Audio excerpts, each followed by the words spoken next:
NBA 2K has been a heavy hitter in the sports video game genre for over a decade, but the franchise seems to be losing its shine, with players getting more and more frustrated with every yearly 2K release. NBA 2K is a simulation basketball game that has various different game modes, including My Career, My Team, Play Now, and more. The current NBA 2K game, NBA 2K22, came out on September 10th, 2021, and despite having a really successful opening week, the game is almost completely dead currently, with no hopes of it being revived. This has been a common theme with recent NBA 2K titles. Everybody is super excited to play and stream the game, but a few weeks later, all the new content has been obtained, and the game becomes extremely repetitive and dull. NBA 2K22 is not regarded as one of the better titles in the series, but I don't even think the game is terrible, it's just very boring, and I never feel the need to hop back on 2K22, because even the quote-unquote new content that 2K adds to the game always feels super recycled and lame. 2K wasn't always like this, however, and was once regarded as the best sports game for many years. Back in the 2010s, there were two main companies making quality basketball games at the time,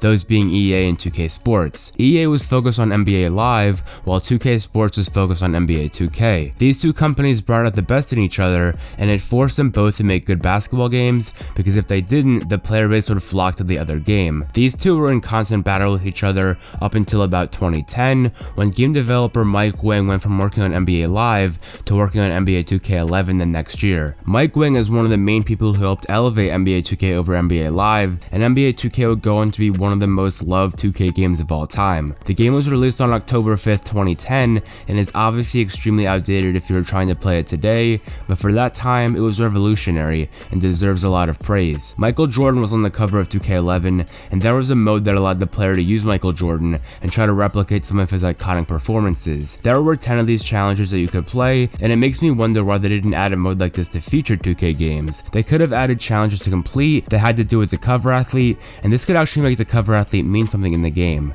NBA 2K11 sold significantly more copies than NBA 2K10, and the series was in a great place overall. 2K12 and 2K13 would be the games to follow 2K11, and they were both very well received by the community. These games were both released on PS3, so the graphics were never that great, but it was still fun to play regardless. My favorite game mode was My Career, where you could create your own player and customize him to your liking. You could select your own height, weight, skill set, and more. Once you finished creating your player, you would play in a game called the Rookie Showcase, which determined how high you would be selected in the draft. Score 30 points and you'll most likely be a lottery pick, score 5 points and you will end up being drafted in the second round. There wasn't really a My Career story in the earlier 2K games like there is today, but it was still an extremely fun process to play through. Once you make it to the NBA, you work your way up by earning skill points in VC to upgrade your player, and ultimately try to help your NBA team win the championship. In the newer 2K games, many people don't play offline My Career games and only want to play online, but there is something special about these older games and the offline play they had. The other main game mode in 2K is My Team, where you could build your NBA Dream Team. The mode was marketed on being able to have players like LeBron James, Kevin Durant, and Michael Jordan all on the same team. My Team first originated in 2K13, and the mode was so much more simple than it is today. You could play with your Dream Team against online opponents,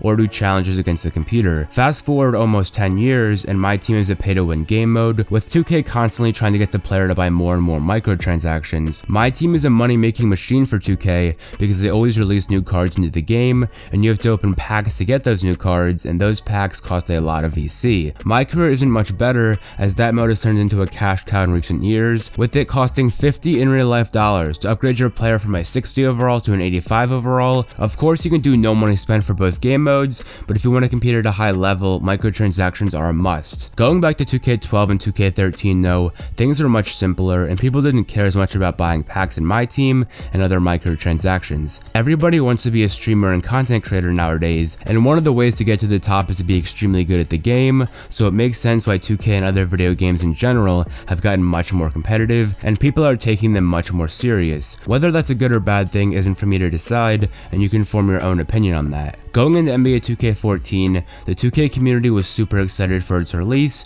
due to this being the first 2K to be released on the next generation consoles. The graphics were absolutely stunning on the PS4 and Xbox One, and they were miles better than their last gen counterparts. LeBron James was on the cover of 2K14, which was the first time he made it on the cover. 2K14 was the first game to introduce My Park, which was a mode that allowed people to play with their own My players against other people's My players online. This was a game changer for 2K, and Park has become one of the most popular modes in 2K history. history. Sure, the mode wasn't perfect and still had a ton of bugs when it first came out, but it was still a great addition to the series and is one of the best online modes. The park design was very basic with it being set in a city, but it honestly looks great even today, having nice colors throughout the entire park. It's important to note that the park was only available on the next-gen version of 2K14, so if you only had the old-gen consoles, you were not able to play the park. I don't recall the PS4 and Xbox One being as hard to get as the PS5 and Xbox Series X, so if you wanted to play Park on next-gen consoles back then, you could if you had the money. 2K14 was also wildly popular,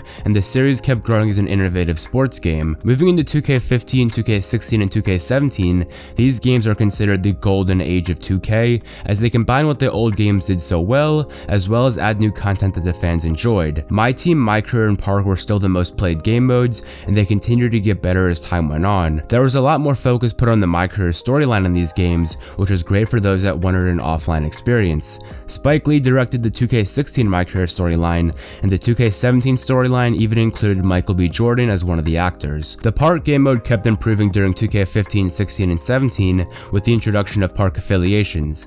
The Sunset Beach Ballers, Old Town Flyers, and Rivet City Rough Riders were the 3 affiliations you could choose from, and they all had separate park sceneries and perks you would get for selecting that affiliation. I played as an Old Town Flyer during 2K15 and 2K16, but I changed my affiliation to the Sunset Beach Ballers in 2K17. Rep rewards were also added to the park, which gave players a massive incentive to play the game. Also in 2K17, the way you created your My Player changed. Instead of just putting attributes where you saw fit, you had to select an archetype for your build that would determine its main skill. For example, there was a Sharpshooter archetype, a Glass Cleaner archetype, a Slasher archetype, and many more. I really liked this system because it encouraged the player to make a number of different builds, but other people thought this was a step in the wrong direction because it limited the superstar potential of a build, only being great at 1 or 2 skills. Jumping into My Team though, the mode was absolutely amazing. I think 2K15, 16, and 17 were some of the best games because it blended the old school formula of 2K while slowly adding more modern features. The rise of microtransactions were prevalent in these games, but you were still able to avoid them and it wasn't a huge deal. You could play offline domination and earn great cards that way, or even play the new Gauntlet mode in 2K17 My Team, which was a 3v3 game mode against other online players. Not to mention the YouTube and Twitch community was growing rapidly during this time, with people like Cash Nasty, Jester, Pretty Boy Fredo, and Agent Zero getting a large audience making 2K content. Around this time period, 2K was completely dominating the competition, and NBA Live was the laughingstock of sports games for a while. This may have been all fun and games at the time, but it essentially gave 2K a monopoly over the genre, and with nobody else creating a comparable basketball game, they could release practically anything and it would sell, and that's what mainly happened from 2K18 to 2K22. Now, I'm not saying that all those games are technically bad, but they wouldn't be received as well from the 2K community as the previous games in the series. NBA 2K18 is the worst 2K game I've ever played, and it's really not close. 2K18 was the first game to introduce the neighborhood, which was basically just a larger version of the park. This sounds good in theory, but in practice, it was a disaster. The entire neighborhood was gray with tons of non-interactable buildings, not to mention the endless bugs and glitches that came with 2K18 made it hard to do simple tasks in the game. This was also when microtransactions flooded the game, with things such as getting your haircut now cost VC. The My Team modes in the newer 2K games all feel like cash grabs, and it's almost impossible to keep up with players that spend money on packs, making no money spent teams a thing of the past. Even though a lot of people are disappointed with many of the recent 2K games, they are still very good at marketing their games, so most of them sell a high number of copies no matter what, and this is what lets 2K continue to make subpar products every year because they know no matter what happens, the game will still sell well, because there's no competition, and if people want to play a basketball video game, there's not much else to choose from. Even though a lot of the recent games haven't been great, that doesn't mean there weren't some awesome times in the 2K community. In the late stages of 2K20 when the pandemic first started, everyone was uploading and streaming 2K content, and this was when wager matches became a trend. People were betting thousands of in real life dollars on a 2K20 park game. It was really a crazy time to be following 2K. Many people end up overrating NBA 2K20 because of the success it had later on, because I remember in the beginning of 2K20, people were constantly complaining about how bad the game was. Overall, the quality of the NBA 2K franchise has certainly gone down over the last few years, and I mainly attribute it to the lack of competition in the genre. NBA Live is a complete joke, and I don't see it coming close to affecting 2K's revenue in the near future. People always suggest great things to be added to the next 2K game, but at the end of the day, 2K doesn't have to change what they're doing because they are still making a ton of money. Make sure to comment down below and if you still play 2K, as well as what your favorite 2K of all time is. I'd have to say NBA 2K17 is my favorite due to the great My Career and My Team modes in that game. I hope you enjoyed this video on the downfall of the NBA 2K franchise, and I'll see you all next time.